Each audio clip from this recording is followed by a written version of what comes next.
어제 본 말씀처럼 우리가 예수 그리스도를 생각하고 바라보면 예수님이 가시는 길을 따라가게 된다 그러죠. 그런데 예수님의 길을 따라가다 보면 예수님과 똑같이 할 수 없기 때문에 나도 모르는 사이에 피곤하고 낙심하게 됩니다.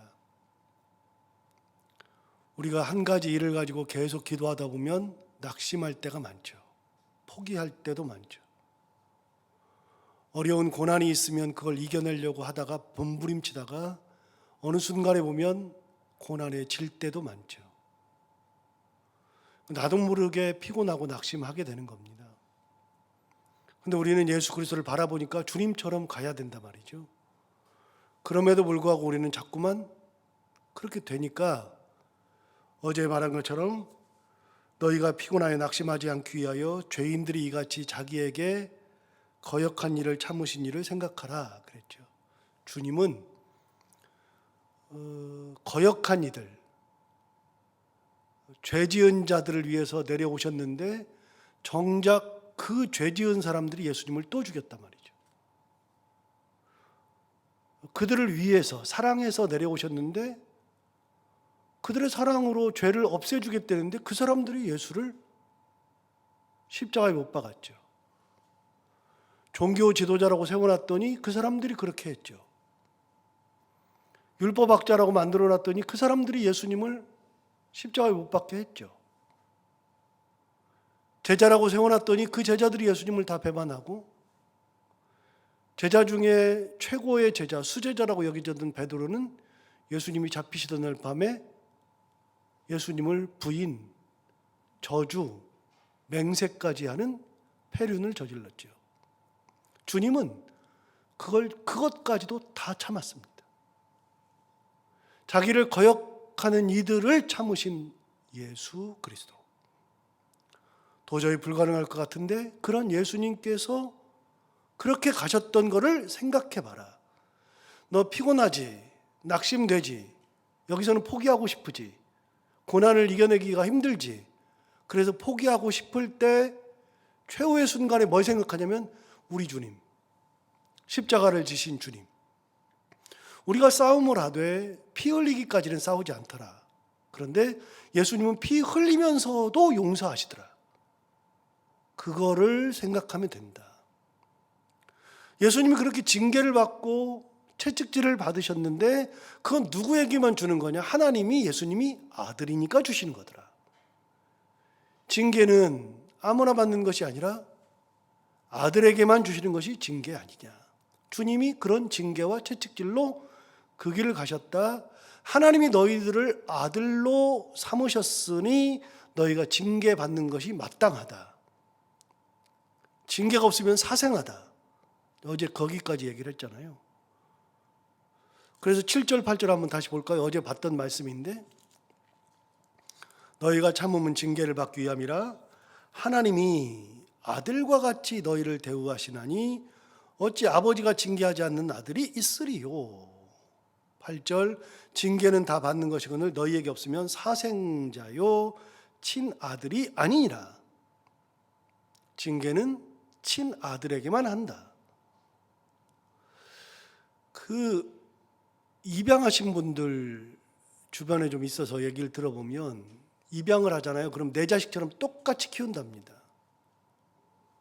내 자식처럼 똑같이 키우는데 아이가 입양아라는 것을 알고 나서부터는 혼내는 것을 잘 못한답니다. 아이가 잘못될까 봐, 이상하게 생각할까 봐 자기 자신도 아들로 키웠는데 그럼에도 불구하고 그거 하기가 너무나도 힘들답니다. 여러분 친아들은요 그냥 막 혼낼 수 있는데 입양만 해서 내 아들로 삼아서 아들로 키웠는데도 불구하고 그게 잘 안 되는 겁니다. 이게 아들이니까 징계하는 거죠. 그래서요 십계명이라고 하는 것은 굉장히 중요한 의미를 가지고 있다고 그랬잖아요. 율법을 무겁게 생각하고 이걸 어떻게 지키지? 그것 때문에 괴롭고 힘들고 그러는 거라고 생각하는데 하나님이 우리에게 무거운 짐을 줬다고 생각하죠. 율법을 이걸 지켜야 돼. 저거를 해야 돼. 율법 외에도 이스라엘 사람들은 할라카라 그래서 613가지의 규례를 만들었다 그랬잖아요. 세세하게 만드는 거예요. 이거는 이렇고 저거는 저렇고 율법 외의 것들을 자기들끼리 만든 거예요. 할라카를 만들어 가지고 지켜요. 얼마나 힘들어요. 무겁지요. 그런데 여러분, 율법은 이스라엘 백성들에게만 준 거라니까요. 십계명은 이스라엘 백성들이 아니면 어느 누구도 지킬 필요가 없는 겁니다. 그래서 십계명이라고 하는 것은 이스라엘 백성들에게만 준 특권과 같은 하나님의 사랑의 표현이죠. 교회마다 내규가 있습니다. 내규를 만듭니다. 그 내규를 가지고서 치리도 하고, 내규를 가지고서 성도들을 보살피기도 하고, 성도들을 돕기도 하고, 내규를 가지고서 뭘 해요? 그런데 여러분, 내규도 그 교회 성도들에게만 주는 겁니다. 성도들이 아닌데 주지 않습니다. 그래서 11조는 너무나도 귀한 겁니다. 그래서 11조가 아니라 십계명은요 무거운 게 아니에요. 결코. 여기서 잠깐 요한 1서로 가볼까요? 뒤쪽에 약간만 뒤쪽으로 가보시면 베드로 전서 다음에 요한 1서인데요. 요한 1서 5장. 제가 가진 성경으로는 392페이지. 조금만 뒤로 가보시면 392페이지. 요한일서 5장 가보시면 요한일서 5장 3절에 이렇게 되어 있습니다. 하나님을 사랑하는 것이 이것이니 우리가 그의 계명들을 지키는 것이라. 하나님을 사랑하면 그의 계명을 지키는 겁니다. 그런데 그 다음 뭐라고 되어 있어요? 그의 계명들은 무거운 것이 아니로다 그랬습니다. 우리가 하나님을 사랑하면 하나님의 계명을 지키는 거죠. 하나님의 명령을 지키는 거죠. 그런데 그게 무거운 게 아니에요. 결코. 연애하는 우리 아이들을 보면요. 이제 저는 이제 결혼한 지도 이제 26년, 7년 이렇게 됐으니까 이제 그렇게 안 합니다. 이제 아내가 이제 어디를 가도 이제 놀러 가도 전화도 거의 잘 안 합니다. 전화도 거의 안 하고 뭐 놀러 갔으면 놀러 갔으니까 3박을 하든 4박을 하든 그냥 놀러 가면 마음껏 놀고 오라고 합니다. 그런데 전화를 안 하면 서운해해요. 그러면 전화를 매번 해봐요. 1시간마다 해봐요. 미쳐 죽어요. 그런데 여러분, 사람들은요 어딘가로부터 벗어나려고 하는 욕망이 있는데 어딘가에게로 속하려고 하는 욕망도 있어요. 그게 뭐냐? 자유를 이야기할 때 로마서에서 제가 말씀드렸어요. 자유를 얘기할 때 이거는 철학자가 한 얘기이기도 하고요. 자유를 얘기할 때 두 가지를 얘기한답니다. 자유는 우리가 생각할 때 자유는 어디로부터 해방되는 걸 자유라고 생각해요. 속박으로부터의 해방, 감옥으로부터 나오는 거, 어떤 데로부터 묶여있는 데로부터 나오는 것을 자유라고 생각해요. 그런데 놀랍게도요, 사람들의 자유는요 어디에게 속하려고 하는 자유가 있다는 겁니다. 매여 있으려고 하는 자유. 매여 있어야 자유를 느끼고 행복을 느낀다는 겁니다. 여러분, 그런 게 있어요. 우리 성도들이 교회에 오는데 제가 한 번도 아는 척 안 하고 그냥 아무 본척 만척하고 그러면 소속감이 없어가지고 그게 가장 큰 불만이에요. 남녀가 사귀는데 사귀면서도 일주일이 가도 전화 한 통 안 한다?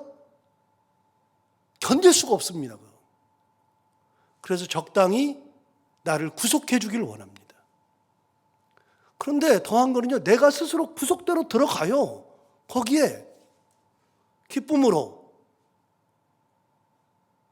여러분, 신앙이라는 거는 뭐냐면 하나님의 은혜 가운데에 내가 주신 것을 십계명이든 율법이든 아니면 많은 계명이든 그거를 기쁨으로 감당하는 거예요. 진짜 어려운 겁니다. 얼마나 어렵냐면 십계명 말고 신약 시대에는 십계명을 다 대신했잖아요. 서로 사랑하라로 다 대신했거든요. 사랑으로 다 대신했거든요.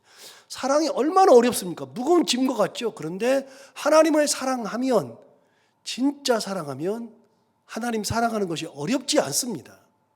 여러분, 주일 지키는 것이 어렵습니까? 일반 사람들은 어려워 죽습니다. 그러나 주일 지키는 것이 어려운 거 아닙니다. 주일 되면 당연히 가는 겁니다. 그게 짐으로 느껴지는 순간, 아, 내가 하나님에 대한 사랑이 약해졌구나, 그 얘기입니다. 하나님의 계명을 지키는 것은 어려운 게 아니에요. 징계는 하나님의 아들이니까 주는 겁니다. 자, 오늘 본문으로 돌아와서 9절을 볼까요? 또 우리 육신의 아버지가 우리를 징계하여도 공정하였거든. 자, 우리 육신의 아버지가 우리를 징계해도 우리가 공경했어요. 우리 아버지, 어머니에 대한 어떤 그 기억들이 있잖아요. 안 좋은 기억들이. 그럼에도 불구하고 나중 돼서 우리가 자녀를 키워보면 알아요. 아, 우리 아버지가, 우리 엄마가 이래서 이렇게 했구나. 그래서 연세가 들수록, 우리가 나이가 들어갈수록 부모를 공경하게 돼요. 우리 육신의 아버지가 우리를 징계했어도 우리가 그분을 공경하였거든. 하물며 모든 영의 아버지께 더욱 복종하며 살려 하지 않겠느냐. 여러분, 그렇게 우리가 하나님 앞에서는 더욱 복종하면서 살려고 하는 거다. 그래서 무거운 게 아닙니다. 징계는 당연한 겁니다. 하나님께서 채찍을 드시는 것도 감사한 겁니다. 내가 자녀라는 증거니까요. 10절, 그들은 누구냐면 우리 육신의 아버지죠. 그들은 잠시 자기 뜻대로 우리를 징계하였거니와, 자기 뜻대로 징계했다는 겁니다. 이거 좀 이따 설명하고요. 오직 하나님은 우리의 유익을 위하여 그의 거룩하심에 참여하게 하시느니라. 자, 우리 육신의 부모님은, 육신의 아버지는 자기 뜻대로 우리를 징계했답니다. 이게 무슨 말이냐면요, 애를 잘 가르치려고 하다 보니까 때리기도 하고 집을 못 나가게도 하고 핸드폰을 뺏기도 하고 아이가 그걸 못하도록 막기도 하고 그렇게 하는 겁니다. 제 아내가 가끔 얘기하거든요. 자기 대학 다닐 때 과 학생들과 같이 MT를 가야 되는데 이제 1박 2일로 1학년들부터 시작해서 이제 MT를 가잖아요. 멤버십 트레이닝을 가잖아요. 그래서 이제 그 과 학생들이 다 같이 가서 같이 이제 1박 2일을 보내면서 서로 간에 이제 친목도 도모하고 뭐 이렇게 관계도 좋아지고, 그래서 MT를 가는데 자기는 아빠가 안 보냈답니다. 애들 다 가는데 자기는 안 보냈답니다. 울고불고 난리를 펴도 안 보냈답니다. 왜요? 가서 잘못될까 봐. 그게 아버지의 훈육 방법이에요. 아버지가 사랑하는 방법이에요. 다른 아버지들은 달라요. 여러분, 자녀를 가르칠 때 어떻게 똑같습니까? 방법이 이게 정답이다가 있습니까? 자녀들 가르칠 때? 탤런트 김혜자 씨는 책을 냈잖아요. 꽃으로도 아이를 때리지 마라. 그 책이 센세이션이었습니다. 그런데 잠언에서는요, 아이를 매로 훈계하라. 잠언에 딱 나옵니다.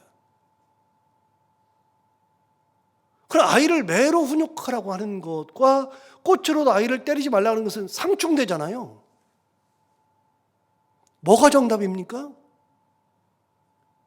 정답이 없습니다. 아이를 때려서라도 훈육해야 되고, 어떤 사람은 철학에 의해서 아이를 때리지 않고 훈육하는 것이고, 답이 어디 있습니까? 하나도 없죠.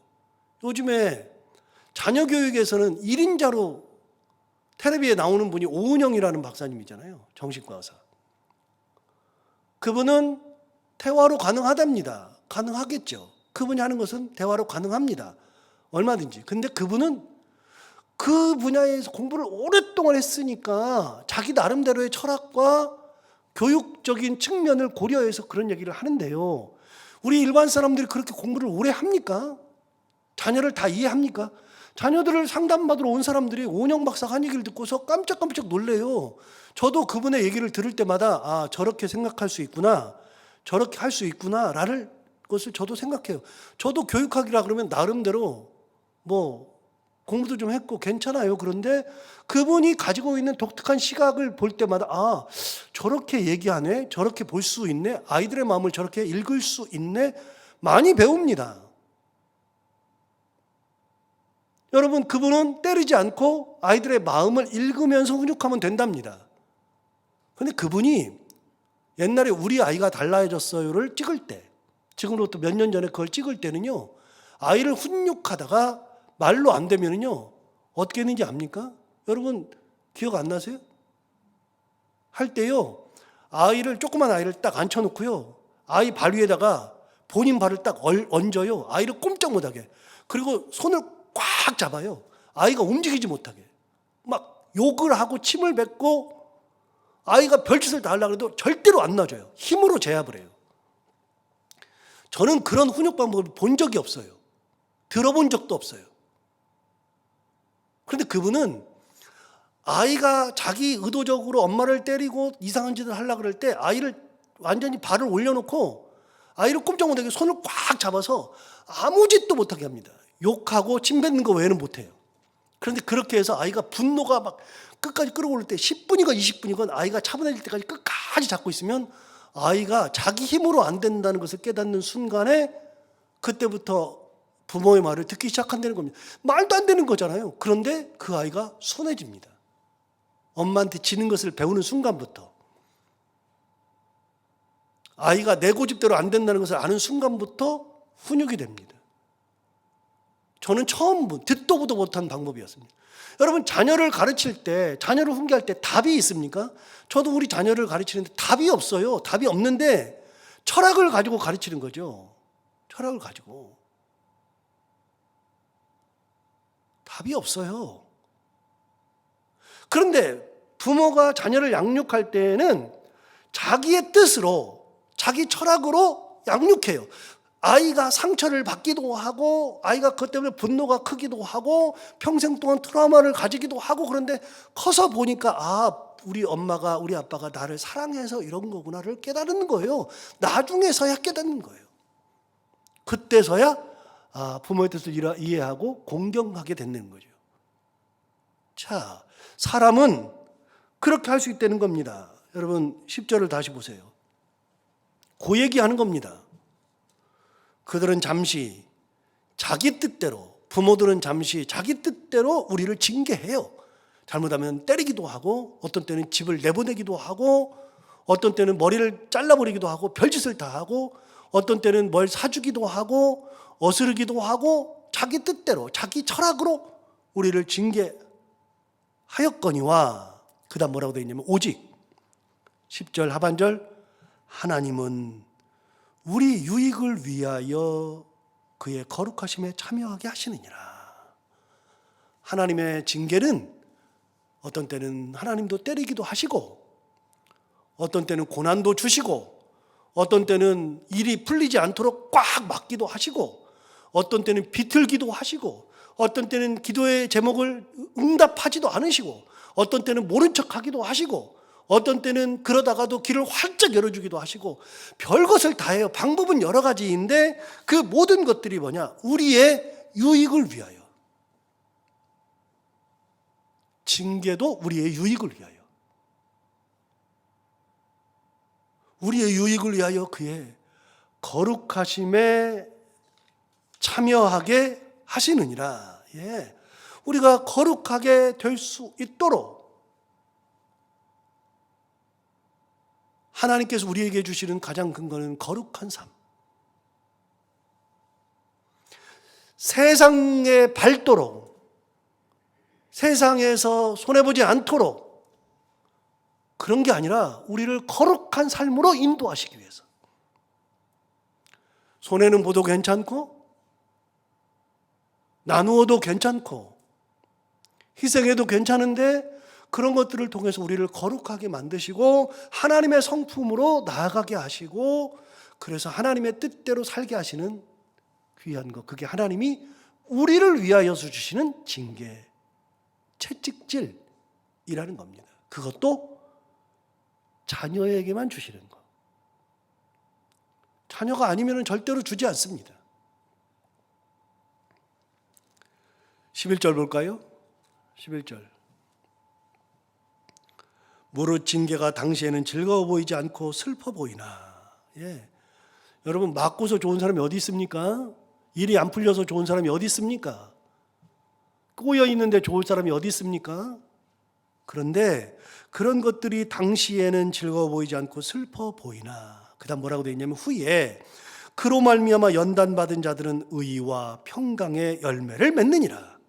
그렇게 연단을 받으면, 하나님의 그 연단을 받으면 점점 예수님처럼 되어가는 거죠. 예수님과 똑같이 될 수는 없습니다. 우리는 죽었다 깨나도 예수님과 똑같이 되지 않습니다. 우리는 죽었다 깨나도 거룩하게 되지 않습니다. 우리는 죽었다 깨나도 의와 평강의 나무가 되지는 못합니다. 그러나 조금씩 열매가 맺혀지는 겁니다.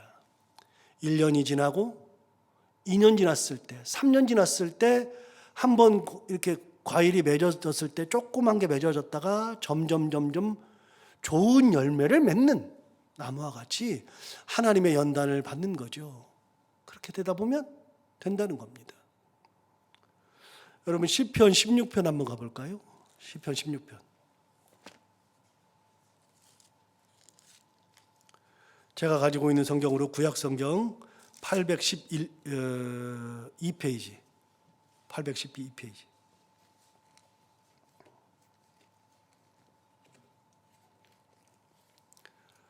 시편 16편에 가보시면 16편 참 좋아하는 제가 시인데 시편 16편 6절부터 보시면 내게 줄로 재어준 구역은 아름다운 곳에 있으며 나에게 여기 실로 아름답도다. 여러분, 줄로 재어줬답니다. 이게 무슨 말이냐면요, 하나님께서 이렇게 줄로 딱 재줬어요. 이렇게 구역을 나눠줬는데 이렇게 딱 줄로 나눠줬죠.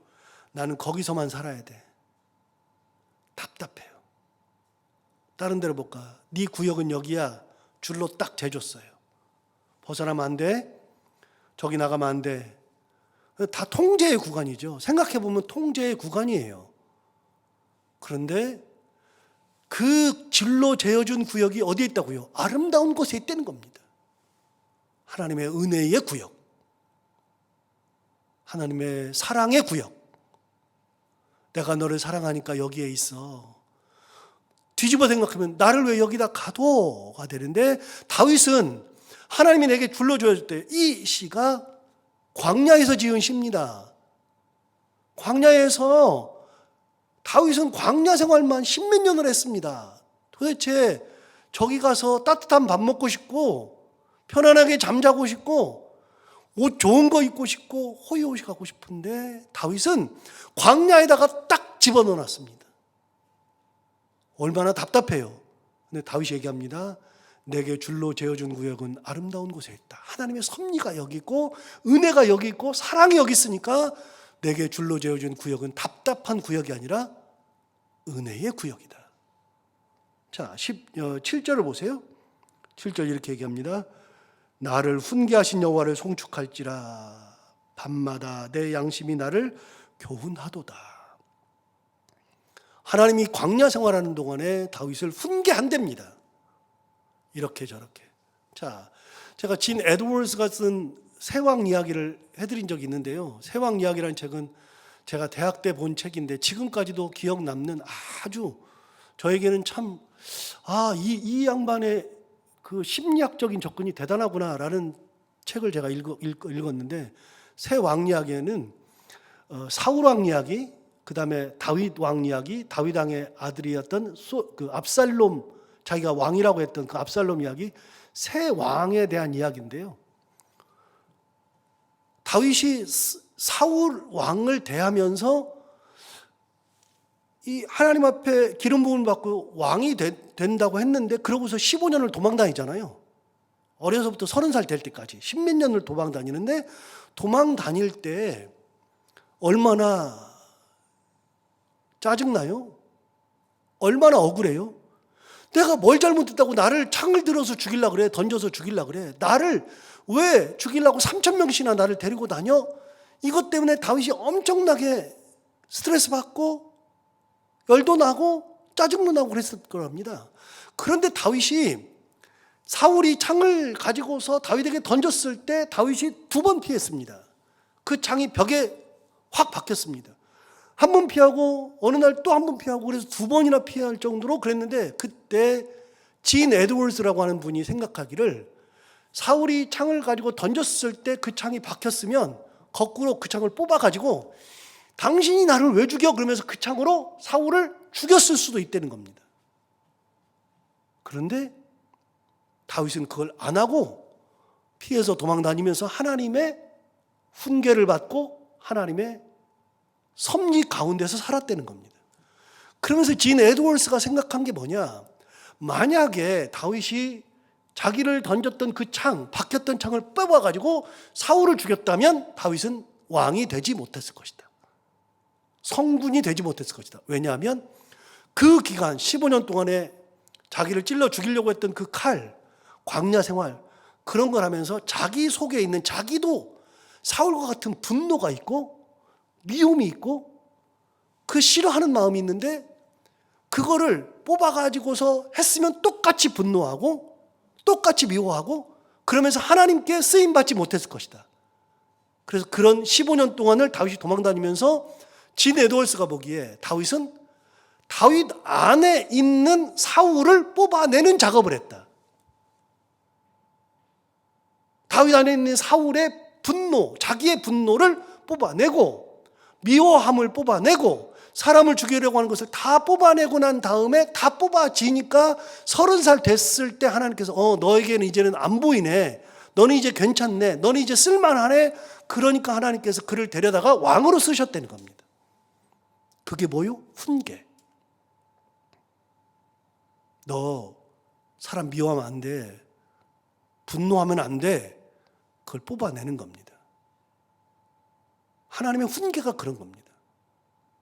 그래서 나를 훈계하신 여호와를 송축할지라 밤마다 내 양심이 나를 교훈하다 하도다. 밤마다 느껴지는 겁니다. 하나님이 나를 이렇게 이래서 오늘 또 광야에다 놓으셨구나. 이래서 나를 오늘 또 광야에서 이렇게 힘들게 하셨구나. 지내놓고 보니까 하나님이 나를 이렇게 사랑하셔서 나를 하루하루 바꾸시는구나. 여러분, 교훈과 훈계를 누가 좋아합니까? 목사가 한마디 하는 것도 싫은데, 그런데 하나님의 훈계를 받으면, 징계를 받고 채찍을 받다 보면 하나님의 거룩함으로 가고 나중에는 무슨 열매를 맺는다? 의와 평강의 열매를 맺느니라. 자, 오늘 본문으로 돌아가요. 11절 무릇 징계가 당시에는 즐거워 보이지 않고 슬퍼 보이나 후에 그로 말미암아 연단받은 자들은 의와 평강의 열매를 맺느니라. 하나님의 연단을 받으면서 자, 예수 그리스도를 바라보면서 그 길을 가다 보면 피곤하고 낙심될 때가 있는데 끝까지 예수를 바라보고 가면 하나님의 뜻대로 가면 하나님의 징계도 받고 채찍도 받고 어려움도 많겠지만 끝까지 그 길을 가면 하나님의 거룩하심에 이르게 되고 우리가 의와 평강의 열매를 맺는다. 오늘 얘기하죠. 그래서 우리가 바라봐야 될 분은 누구냐? 예수 그리스도. 그리고 우리가 기뻐해야 될 건 뭐냐? 하나님께서 우리를 향한 징계와 채찍질, 사랑하는 자들에게만 주는 그 놀라운 비밀을 히브리서 기자가 얘기하는데 이 비밀을 가지고 우리도 하나님의 은혜 가운데 살고 예수 그리스도를만 바라보며 살아가는 믿음의 삶을 살아갈 수 있기를 바랍니다. 기도하겠습니다. 하나님 아버지, 오늘도 귀한 말씀 주셔서 감사합니다. 하나님께서 우리를 위하여서, 우리의 유익을 위하여서, 의와 평강의 열매를 맺게 하기 위하여서 우리를 이렇게도 저렇게도 훈계하시고 징계도 하시고 채찍질도 하시고 당근도 주시고 여러 가지를 통하여서 우리를 가장 좋은 길로 인도하신다는 것. 그 어려움 가운데서도 끝까지 예수 그리스도를 바라보며 하나님의 뜻을 새기며 살아가는 것이 귀중하다는 것을 깨닫게 해주셔서 감사합니다. 이 말씀 듣고 더욱더 힘을 내서 하나님 말씀 가운데 살게 하여 주옵시고, 하나님 우리를 사랑하는 마음이 얼마나 큰지를 항상 생각하며 감사하며 살아가는 우리 모두가 다 되게 하여 주옵소서. 오늘도 하루를 살아갈 때 이 말씀을 기억하며 살게 하여 주옵시고, 해야 되는 것들을 기쁨으로 잘 감당하고 만나는 분들과 함께 웃고 행복한 하루가 되게 하여 주옵소서. 예수님 이름으로 기도하옵나이다.